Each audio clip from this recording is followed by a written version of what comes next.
Hello everyone. आप लोग कैसे हैं? आई होप आप लोग एंजॉय कर रहे होंगे। जैसा कि मैंने कई वीडियो में कमेंट सेक्शन में देख रहा हूँ, लोग बोल रहे हैं कि सर जो आप क्वेश्चन जब आप पढ़ाते हैं तो क्वेश्चन सॉल्व हो जाते हैं, बट जब एग्जाम में देते हैं तो क्वेश्चन वही नहीं होते हैं। मतलब जब कोई टेस्ट सीरीज देते हैं तो वहाँ पे क्वेश्चन नहीं होते हैं। तो इसका सिंपल सोल्यूशन देखो, मैं बहुत सारे क्वेश्चन भी कराता हूँ। आप मेरे साथ क्वेश्चन प्रैक्टिस भी कीजिए। ठीक है। जिन लोगों को डाउट है कि ठीक है हमसे क्वेश्चन नहीं होते, तो मैं एक काम किया हूँ, आज क्या किया हूँ, नीट 2024 का पेपर जितने ऑर्गेनिक क्वेश्चन आए, मैं ऑर्गेनिक के बच्चे क्वेश्चन है, मैं सारे पेपर क्वेश्चन उठा लिया हूँ। ठीक है। और आप लोग के साथ सॉल्व करता हूँ। और आपको फिर समझ में आएगा, जो मैं पढ़ाता हूँ, जो क्वेश्चन प्रैक्टिस कराता हूँ, वो कितने हेल्प करता है ये पेपर सॉल्व करने हमारे। ठीक है। कम टाइम में हम क्वेश्चन सॉल्व करेंगे। ठीक है। देखो पहला क्वेश्चन क्या दिया है। पहला क्वेश्चन दिया गया है, the most stable carbocation among the following. Simple सा क्वेश्चन है, जब भी कार्बोकेटाइन का मैंने क्वेश्चन आए तो आपको तुरंत क्या करना है, alpha hydro alpha hydrogen count करना, हाइपर कॉन्जुगेशन काउंट करना है। ये मैंने पढ़ाया है कि नहीं पढ़ाया है? बहुत बार पढ़ाया है। Hyper conjugation. हाइपर कॉन्जुगेशन क्या होता है? पॉजिटिव चार्ज के बगल वाला हाइड्रोजन। तो इसके पॉजिटिव चार्ज बगल वाला हाइड्रोजन कितना है? यहाँ पे दो है, यहाँ पे एक है। तो तीन अल्फा हाइड्रोजन है यहाँ पे। जिसमें जितना ज्यादा अल्फा हाइड्रोजन है उतना ज्यादा स्टेबल होगा। ठीक है। इसमें काउंट करते हैं। इसमें तीन है, यहाँ बगल वाले यहाँ तीन है, यहाँ पे दो। तो मतलब ओवरऑल पांच। इसमें देखो, इसमें तो बस एक ही है। तो यहाँ पे एक अल्फा हाइड्रोजन है। यहाँ पे देखो, यहाँ पे तीन, दो पाँच, दो सात, सात अल्फा हाइड्रोजन है। तो कौन सा ऑप्शन सही होगा? Which are the most stable carbocation? Fourth.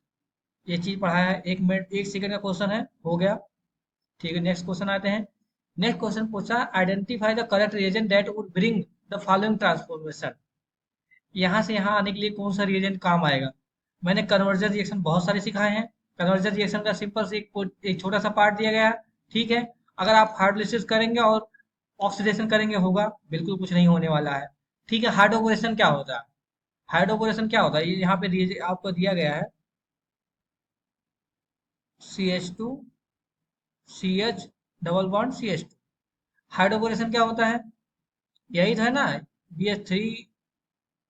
ये तो एनसीईआरटी के हाइड्रोकार्बन चैप्टर में पहले ही जब मैंने पढ़ाया है, हाइड्रोपोरेशन है। हाइड्रोपोरेशन में क्या होता है, एच एंड ओ एच लगता है, किसके रूप से? एंटी मार्कोनी से, रूल से। अब आप मत पूछेगा एंटी मार्कोनी रूल क्या होता है, मार्कोनी रूल होता है, ये आपको पता होना चाहिए। मार्कोनी एंटी मार्कोनी रूल कहता है ओ एच वहां लगाओ जहाँ पे हाइड्रोजन ज्यादा हो। तो हाइड्रोजन कहाँ पे ज्यादा है? यहाँ पे ज्यादा है, तो यहाँ पे ओ एच लगा देते हैं। और जहाँ पे कम हाइड्रोजन है वहां पे हाइड्रोजन लगा देते हैं। CH2 CH2 CH2 OH। ये बन गया आपका। इसके बाद इन्होंने दे दिया पीसीसी। पीसीसी क्या है? ऑक्सीडाइज एजेंट है। क्या कर देगा? एल्कोहल को क्या कर देगा? एल्डिहाइड में कन्वर्ट कर देगा।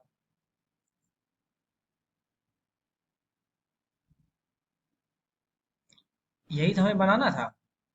तो ये तो हमारा सेकंड हो गया। बहुत आसान था। अभी आप बोलेंगे थर्ड क्यों? थर्ड में अल्कलाइन केमेंडोफोर दिया। अल्कलाइन केमेंडोफोर स्ट्रॉन्ग ऑक्सीडाइजिंग है, तो ये डायरेक्ट एसिड में कन्वर्ट कर देगा। ठीक है। तो हमारा आंसर हो गया second. Next question. Next question देखो, स्टेटमेंट वाइज है। दिया गया है, aniline does not undergo Friedel Crafts alkylation. क्यों नहीं आता? जैसे फ्रीडल क्राफ्ट एल्काइलेशन क्या होता है? CH3Cl प्लस AlCl3, इसमें टॉलन बन जाता है। इसी को हम फ्रीडल क्राफ्ट एल्काइलेशन बोलते हैं। AlCl3 क्या है? लुईस एसिड है। ठीक है। तो अगर लुईस एसिड रहेगा, अगर एनलीन यहाँ पे लेते हैं, एनलीन के पास लोन पेयर है, तो ये तो लुईस एसिड से इंटेट कर देगा। तो फ्रीडल क्राफ्ट रिएक्शन हो नहीं पाएगा, क्योंकि फ्रीडल क्राफ्ट रिएक्शन में क्या होता है, ये CH3 AlCl3 क्या करता है, ये ये Cl लेके, ये Cl लेके क्या करता है, कार्बोकैटायन बनाता है। AlCl4 बनाता है, खुद माइनस बना देता है, और प्लस CH3 कार्बोकैटायन बनाता है। ये कार्बोकैटायन बनाता है, तभी बेंजीन अटैक करता है, तभी फ्रीडल क्राफ्ट रिएक्शन होता है। अगर एनिलीन AlCl3 के साथ रिएक्ट कर जाएगा तो कार्बोकैटायन बनाएगा नहीं, क्योंकि यहीं पे लुईस एसिड बेस रिएक्शन हो गया। ये तो लुईस एसिड, ये हो गया बेस। ठीक है। तो मतलब ये बात बिल्कुल सही है। Aniline can not prepare through Gabriel synthesis. अब गैब्रियल सिंथेसिस क्या है? जो थैलामाइड का एक होता है।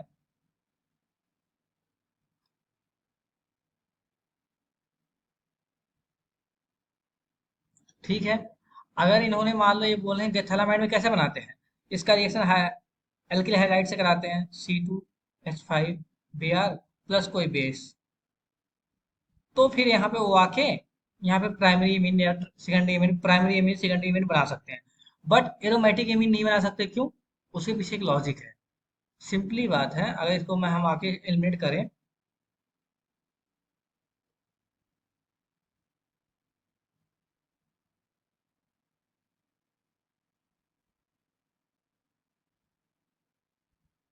उसका लॉजिक क्या है? देखो, ये पार्ट हट के, Br हट के ये आके यहाँ पे जुड़ता है। गैब्रियल सिंथेसिस में ऐसा होता है। बट अगर यहाँ पे अगर ये ब्रोमीन है, अगर ये ब्रोमीन है यूज करेंगे तभी तो हमें NH2 बनेगा। बट क्या बताओ, ये बेंजीन से ये ब्रोमीन हटा सकते हो? बिल्कुल इजीली नहीं हटा सकते, क्योंकि ये पार्शियल डबल बॉन्ड का एक्टन में है। ये इसका जो बैकेंड डी ऑर्बिटल है, इसका पाई, इसका बेंजीन के पास ऐसा एक्चुअली देखा जाए ऐसा है। ये पाई, ये जो ब्रोमीन का बैकेंड डी ऑर्बिटल है, ये बेंजीन का पाई इलेक्ट्रॉन के बीच क्या है? पार्शियल डबल बॉन्ड करेक्टर है। और पार्शियल डबल बॉन्ड करेक्टर की वजह से ये बॉन्ड बहुत ही स्ट्रांग है। तो आप इजली से तोड़ नहीं सकते। जबकि ये रिएक्शन होने के लिए बॉन्ड तोड़ना पड़ेगा। इसीलिए एनलीन हम जो गैब्रियल सिंथेसिस नहीं बना पाते। ठीक है, तो बोथ स्टेटमेंट करेक्ट हो गया। तो ये ऐसा ऑप्शन कहाँ है? ऑप्शन फर्स्ट हो गया। नेक्स्ट क्वेश्चन देखते हैं। इसमें बोला intra molecular hydrogen bonding in present. Intra molecular hydrogen bonding, किसी एक के अंदर ही, एक ही मालिक्यूल के अंदर हाइड्रोजन बॉन्डिंग हुआ। इंटरकास्ट मैरिज, जैसे आपने सुनते हैं इंटरकास्ट मैरिज, इंटरकास्ट मतलब दो कास्ट के बीच मैरिज। इंट्रा मालिकुलर मतलब किसी एक मालिक्यूल के अंदर हो रहा। तो HF तो अकेले कचर कर नहीं पाएगा, बात खत्म। और देखो, अगर किसी के साथ बॉन्ड बनाना होगा तो वो तो पास में होना चाहिए। सिंपल सी बात है, अगर लाइफ में कहीं भी बॉन्ड बनना हो तो वो दोनों अगर पास पास आएंगे तभी बॉन्ड बनेगा। अगर दूर चले जाएंगे तो बॉन्ड नहीं होगा। तो ये तो बहुत दूर है, ये तो बॉन्ड वैसे भी नहीं होगा। ये भी दूर है, ये भी बॉन्ड नहीं बनेगा।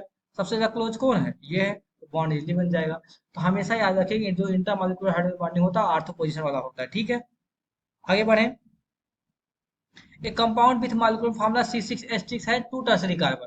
इन्होंने बोला है कि कंपाउंड जिसके पास टू टर्सरी कार्बन का दो टर्सरी कार्बन है। तो एक ऐसा होगा, मान लेते हैं, इसको जोड़ देते हैं। इन्होंने बोला C6H14। देखो, ये कार्बन भी इसकी थर्ड क्या है? टर्सरी है, ये भी टर्सरी है। ठीक है, अभी इसके पास कितने हाइड्रोजन काउंट कर लेते हैं। नहीं तो भाई साहब, हमें मॉलिक्यूलर फार्मूला मैच करना है। 3 3 6, 3 9 3 4 12, 2 14, मतलब 14 हाइड्रोजन यहाँ पे है। ठीक है, और 3 3 6 कार्बन है। तो C6H14 पूरा है। अब इसी का कॉमन नेम लिख देना है, इसका सॉरी IPC नेम लिखना है। 1 2 3 4, 2 3 डाई मिथाइल ब्यूटेन। सिंपल सा सर, आपका थर्ड हो गया। आगे बढ़े। ये सब चीज बहुत सिंपल है, सब कितनी बार पढ़ाया गया है। देखो, क्या बोला है? ए से ये बनाना है। मैंने कितना बार ओजोन स्टेज पढ़ाया है?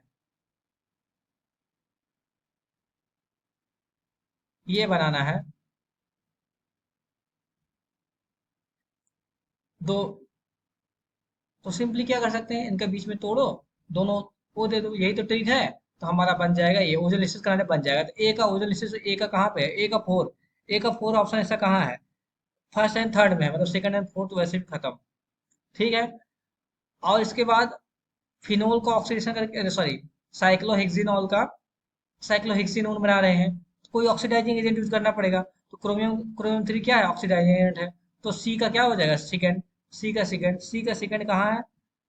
ये भी खत्म हो गया। सी का सेकंड, थर्ड। अभी मैं यहाँ से जा सकता हूँ, हमारा क्वेश्चन एक सेकंड में हो गया। लेकिन हम पूरा ऑप्शन देखेंगे। अब जैसे देखो, यहाँ क्या लिया है? यहाँ पर लिखा बेंजीन और CH2CH3। एथाइल बेंजीन का रिएक्शन इन्होंने क्या किससे कराया? एसिड बना दिया है। तो मैंने जब भी मेरा वीडियो देखा, कितनी बार मैंने बनाया है कि अगर कोई एरोमेटिक हाइड्रोकार्बन है, उसके पास CH है, सब्स्टिट्यूटेड एरोमेटिक हाइड्रोकार्बन है, उसके पास हाइड्रोजन है, अगर उसका रिएक्शन एल्कलाइन केमिकल फोर्स से करेंगे तो एसिड बना देगा। एसिडिक केमिकल फोर्स से, तो उसे एसिड बना देगा। तो मतलब यहाँ पर कोई एल्कलाइन केमिकल फोर यूज किए होंगे। देखो, ये तो कोई यहाँ यूज किया एल्कलाइन केमिकल फोर, बन गया एसिड। तो ऐसा का डी का क्या थर्ड होगा? डी का थर्ड, डी के थर्ड, सी का सेकंड, सी का सेकंड हो गया। बी का फर्स्ट। बी का फर्स्ट कैसे हुआ है? देखो सिंपली फीडर क्राफ्ट एसाइलेशन हुआ इस बार।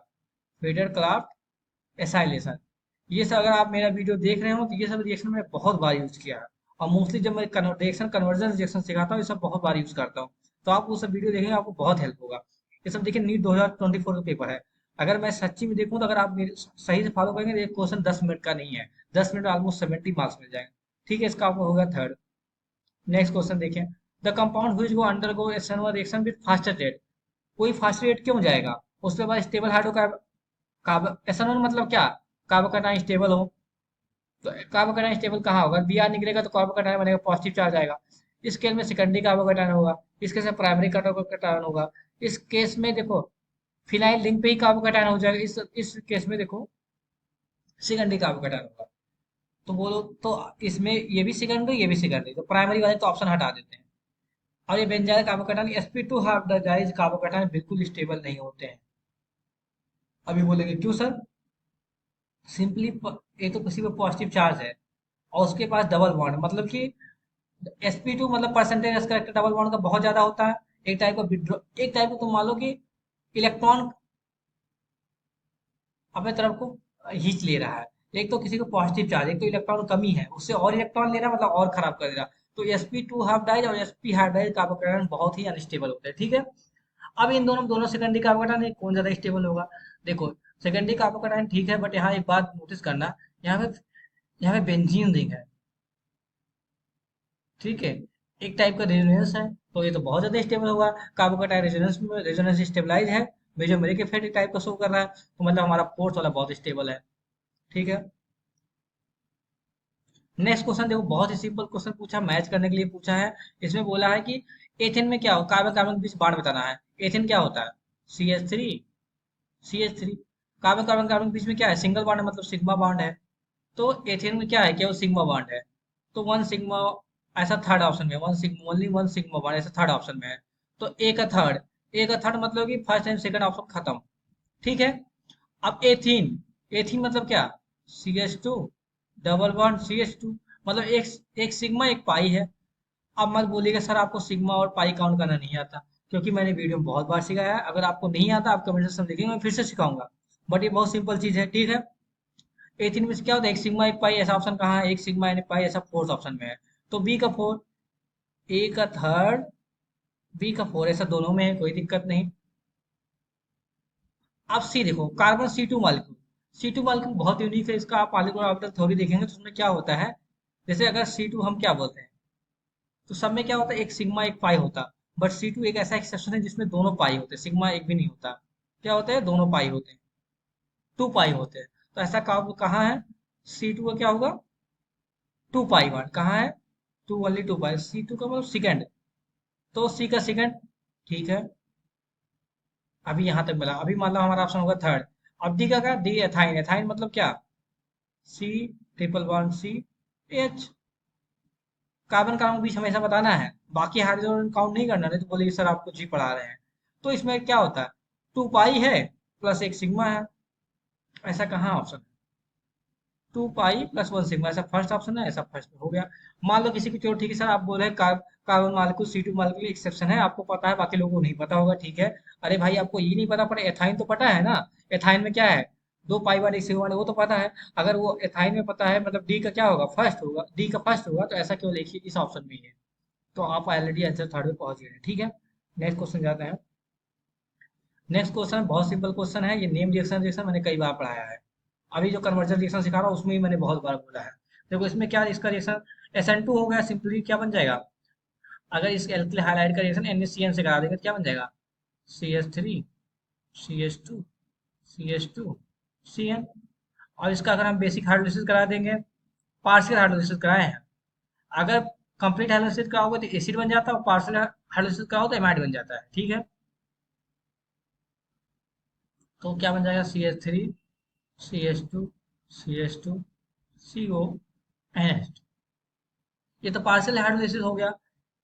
ठीक है, अभी इसका रिएक्शन इन्होंने कराया है NaOH एंड Br। ये कौन सा रिएक्शन है? ये रिएक्शन बहुत बार पढ़ाया गया है। हाँ मैम, ब्रोमाइड रिएक्शन सिंपल सा रिएक्शन है, आपको मैंने कई बार पढ़ाया है। एमाइड रिएक्शन NaOH Br2 से करा दे तो सिंपली क्या बन जाएगा? प्राइमरी इमेज बन जाता है। ये पूरा कार्बन ही गायब हो जाता है, ये कार्बन कार्बन हो जाता है, बाद में क्या आ जाता है, CH3 CH2 CH2 NH2, ये गायब हो जाता है। इसको क्या बोलेंगे, 1 2 3, 3 कार्बन मतलब प्रोपाइल एमीन। ऐसा ऑप्शन कहाँ है, ऐसा फर्स्ट ऑप्शन है। आगे बढ़े, नेक्स्ट क्वेश्चन है, for the reaction given reaction, इसका फिर से केमेनोफोर केमेनोफोर से रिएक्शन कराते हैं। केमेनोफोर क्या है, स्ट्रॉन्ग ऑक्सीडाइजिंग एजेंट हो गया, तो ये क्या करेगा, डबल बॉन्ड यहाँ पे हटाएगा, पूरा एसिड बना देगा, तो बना देगा आपका क्या, ऐसा ऑप्शन कहाँ है, ऐसा ऑप्शन सेकंड है। केमेनोफोर कहीं भी दिख जाए समझ जाना वो पूरा स्ट्रॉन्ग एसिड बनाता है। ठीक है, एच डी केमेनोफोर है। अगर यहीं पे एल्कलाइन केमेनोफोर लिया रहा है, एल्कलाइन केमेनोफोर, अगर यहाँ एच डी की बजाय एल्कलाइन दिया होता तो बात अलग होती। एल्कलाइन केमेनोफोर क्या करता है, डाई हाइड्रोक्सिलेशन कराता है। अगर यहाँ पे, नहीं ऐसा नहीं, स्ट्रक्चर ऐसा है, CH डबल बॉन्ड CH, ठीक है। अगर इसका एल्कलाइन केमेनोफोर से कराएंगे तो ये बन जाएगा क्या, CH सिन डाई हाइड्रोक्सिलेशन हो जाएगा। अगर यहीं एच डी केमेनोफोर से करा देंगे तो एसिड बन जाएगा। ठीक है, तो यहाँ पे एच डी केमेनोफोर एसिडिक मैंने कैसे बोला, देखो यहाँ H प्लस दिया इसलिए मैं एसिडिक बोल रहा हूँ। ठीक है, ऐसे आपको बता दो, मतलब ऑप्शन सेकंड हो जाएगा। नेक्स्ट क्वेश्चन है, major product A and B form in the following reaction. ये तो सिंपली OH का रिएक्शन PbR3 करा दे, हाइड्रो इस टाइप का हाइड्रोजन एक्सचेंज रिएक्शन होता है, जहाँ पर सिंपली हाइड्रोजन बन जाता है। PbR3 जब भी दिया है जान लो वहाँ पर हाइड्रोजन एक्सचेंज, हाइड्रोजन बनने वाला है, तो बन जाएगा क्या, अगर इसका रिएक्शन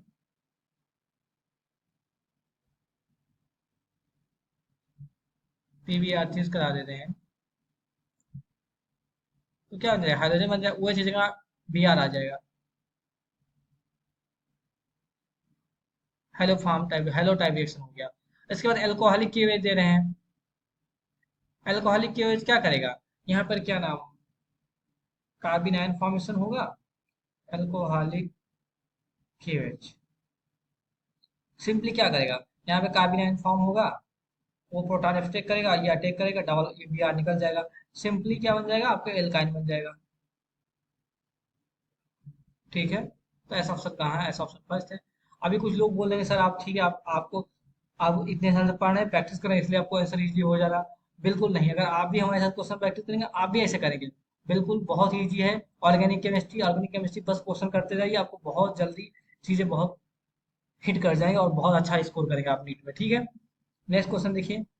नेक्स्ट क्वेश्चन है, the boiling point of 3 isomeric pentane follow order, n pentane, isopentane and neopentane. ठीक है, नॉर्मल पेंटेन, आइसोपेंटेन, नियोपेंटेन। अब पूछा गया है इनका जो ब्रांचिंग बढ़ रहा है, इससे बॉइलिंग पॉइंट बढ़ रहा है। ये वाला क्वेश्चन मैंने उस दिन कराया था, नीट के एक दिन एग्जाम के पहले दिन एक क्वेश्चन कराया था। उसमें पूछा गया, उसमें मैंने स्ट्रक्चर दे के बोला था। ये आपका, ये हो गया नियोपेंटेन, ये हो गया आपका,